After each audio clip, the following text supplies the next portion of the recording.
늘 피곤하고 여기저기 몸이 불편한데 병원에서는 특별한 이상이 없다고 하나요? 사실 이런 증상은 만성염증 때문일 가능성이 높습니다. 만성염증은 급성염증과 달리 눈에 띄는 증상이 없어 조기 발견이 어렵고 방치할 경우 심각한 질환으로 발전할 수 있기 때문에 침묵의 살인자라고 불립니다. 만성염증은 몸 안에서 지속해서 일어나는 잘못된 면역 반응으로 우리 몸의 세포와 조직을 서서히 파괴하거든요. 심혈관 질환, 당뇨병, 암 등 치명적인 질병의 배경이 되는 상태죠. 이번 영상에서는 염증이 우리 몸에 미치는 영향과 이를 예방할 수 있는 3가지 음식, 그리고 만성염증을 이겨내는 생활 습관에 대해 알아보겠습니다. 그 전에 건강짝꿍 김선생 채널 구독과 좋아요 부탁드립니다. 영상이 도움이 되셨다면 주변 분들께 공유해주세요. 영상을 끝까지 보시면 만성염증의 효과가 좋은 음식들과 생활 습관들을 배우실 겁니다. 만성염증이 뭔가요? 염증은 본래 몸을 보호하기 위한 자연스러운 반응입니다. 상처가 나거나 병원균이 침투했을 때 염증 반응이 일어나 치유를 돕거든요. 하지만 만성염증은 다릅니다. 만성염증은 염증이 장기간 지속되면서 건강한 조직을 공격하는데요. 초기 증상이 뚜렷하지 않아 방치하기 쉽고 결국은 암과 심혈관 질환, 알츠하이머병 같은 질환으로 이어질 수 있어요. 주요 원인에는 가공식품과 고열량 고지방 식단, 만성 스트레스와 운동 부족 등이 있습니다. 그럼 만성염증을 예방하려면 어떻게 해야 하나요? 가장 중요한 것은 음식을 잘 먹어야 하는데요. 만성염증에 도움을 주는 3가지 음식을 알려드릴게요. 첫 번째는 녹차입니다. 녹차는 항산화 성분인 카테킨이 풍부하여 염증을 유발하는 활성산소를 제거하고 세포 손상을 방지하는 데 도움을 줍니다. 분당서울대학교병원 연구에 따르면 녹차 추출물을 꾸준히 섭취한 그룹은 대장 선종의 재발 확률이 18.7% 낮아졌습니다. 또한 일본 국립암연구센터의 연구에서는 하루 3-4잔의 녹차를 마신 사람들의 심장병 사망 위험이 26% 감소하고 뇌졸중 사망 위험도 남성은 29%, 여성은 14% 감소한 것으로 나타났습니다.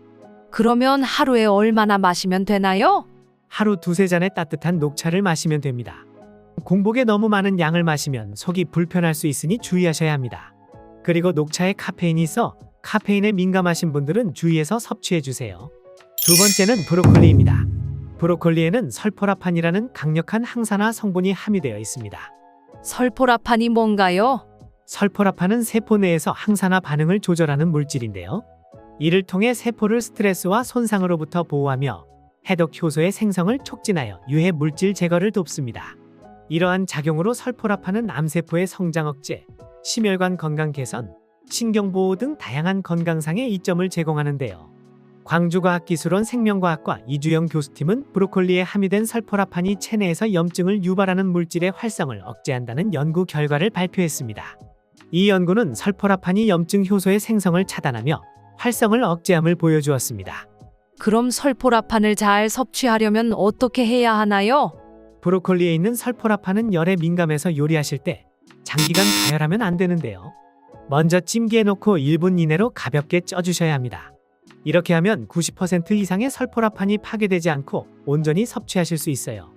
만약 브로콜리를 데칠 때는 30초 이내로 해주셔야 합니다. 이렇게만 먹으면 되나요? 추가 꿀팁을 알려드릴게요. 혹시 브로콜리의 꽃봉오리 부분만 떼서 드시는 분들 있으시죠? 바로 저예요. 사실 브로콜리의 줄기 부분은 꽃봉오리 부분보다 영양가가 많습니다. 그래서 줄기의 질긴 부분만 제거하고 줄기 부분과 꽃봉오리 부분을 같이 섭취하세요. 이 방법이 영양 성분을 섭취하는 데 가장 좋습니다. 그리고 브로콜리에 있는 베타카로틴, 비타민 A의 흡수율을 높이기 위해서 기름과 함께 볶아서 드셔도 좋은데요.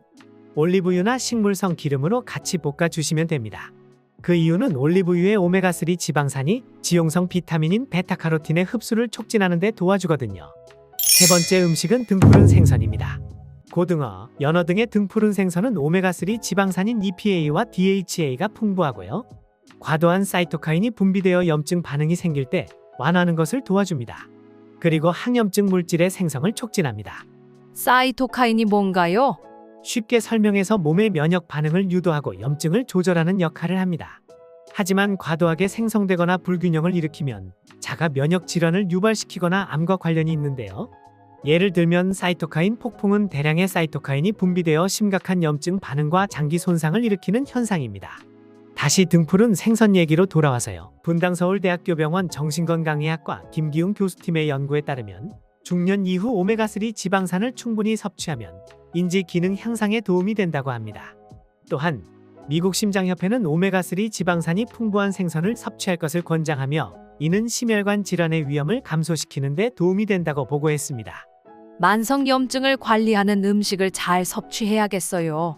그러면 이제 만성염증을 관리하는 좋은 습관도 알려드릴게요.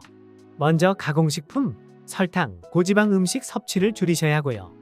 앞서 말씀드린 음식들과 함께 균형 잡힌 식단을 잘 드셔야 합니다. 그리고 하루 30분 이상의 걷기나 스트레칭과 같은 규칙적인 운동 또한 매우 중요하고요. 걷기에 대해서는 추후 영상에서 자세히 말씀드릴게요. 마지막으로 충분한 수면과 스트레스 관리를 하셔야 합니다. 그래야 몸의 면역 체계를 강화할 수 있거든요. 앞서 말씀드린 생활 습관 개선으로 만성염증을 효과적으로 줄이는 데 도움이 될 겁니다. 오늘 내용 정리해 주세요. 오늘 영상에서는 만성염증의 본질과 이를 예방할 수 있는 3가지 음식을 소개해 드렸습니다. 카테킨 성분이 풍부한 녹차, 설포라판이 풍부한 브로콜리, 오메가3가 풍부한 등푸른 생선입니다. 만성염증은 눈에 띄지 않아 방치하기 쉽지만 이를 관리하면 큰 질병을 예방하고 더 건강한 삶을 살 수 있습니다. 오늘부터 이 3가지 음식을 식단에 추가해 보세요. 다음 영상에서 더 유익한 정보로 찾아뵙겠습니다. 감사합니다.